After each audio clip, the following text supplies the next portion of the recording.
Okay, so let's jump right in. We're looking at a really fascinating and pretty complex economic puzzle today. We are. It's all about highway tolls. Specifically, what it really costs, what the trade-offs are, when a government uses public funds to freeze toll rates. Exactly. What looks like a simple benefit for drivers is being called something else entirely by experts. A transport think tank, My Mobility Vision, they label it a broad-based subsidy. And that word, subsidy, is so important here. But the number they've attached to it is, well, it's what really grabs you. It's a big one. Since 2016, successive governments have spent a staggering RM7.7 billion on compensation just to put off these toll hikes. It is massive. And when you look at the scale of the money involved year to year, you really understand the urgency of this conversation. So it's not a one-off payment. No, not at all. Yeah. For perspective, in 2021 alone, it was RM1.33 billion to keep rates stable on 21 highways. 1.3 billion in a single year. Yes. Now, the allocation for 2026 is lower, around RM 591.5 million for 10 highways. But the spending isn't stopping. It's a huge recurring operating expense. So that gets right to the critique from Rahman Hussain, the co-founder of My Mobility Vision. His argument is that this compensation overwhelmingly subsidizes private vehicle use. That's the core of it, and it does so at the expense of every single Malaysian taxpayer. So that includes people in rural areas or, households that don't even own a car. Precisely. And this is where the opportunity cost argument really, really hits home. Right.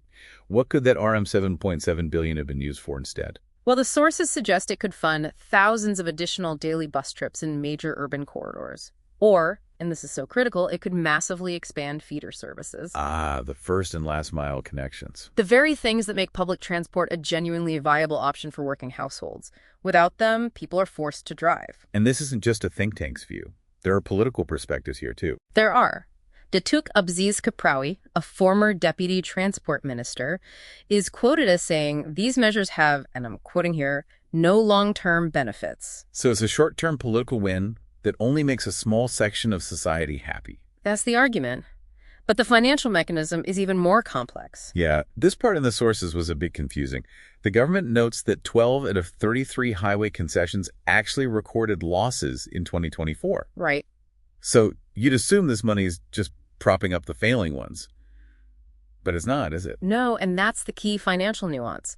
The compensation is used for all highways where tolls are frozen, whether they're struggling or not. Even the really profitable ones. Even the highly mature, commercially stable ones. It all comes down to the concession agreements. If the government decides to stop a scheduled toll hike, they are contractually obligated to pay the company for that lost income. Wow. So public funds are essentially guaranteeing a certain level of profitability across the board. That's the system. And you can see how that creates a huge policy conflict.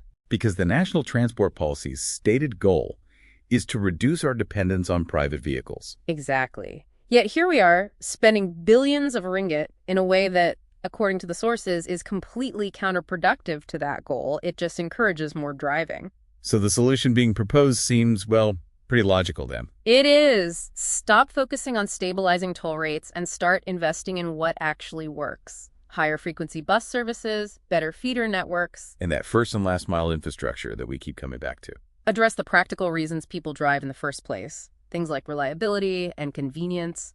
Ultimately, the core tension is that this compensation, it might provide some immediate relief, but it doesn't expand transport capacity or ease congestion itself. It just maintains the status quo. The expenditure freezes toll rates, sure, but in a way, it also freezes our transport choices. And that leaves us with the final, really provocative question posed in the source material. It's something for all of us to think about moving forward. It is. The question is no longer whether tolls should be frozen. It is how long Malaysia can afford to keep freezing its transport choices.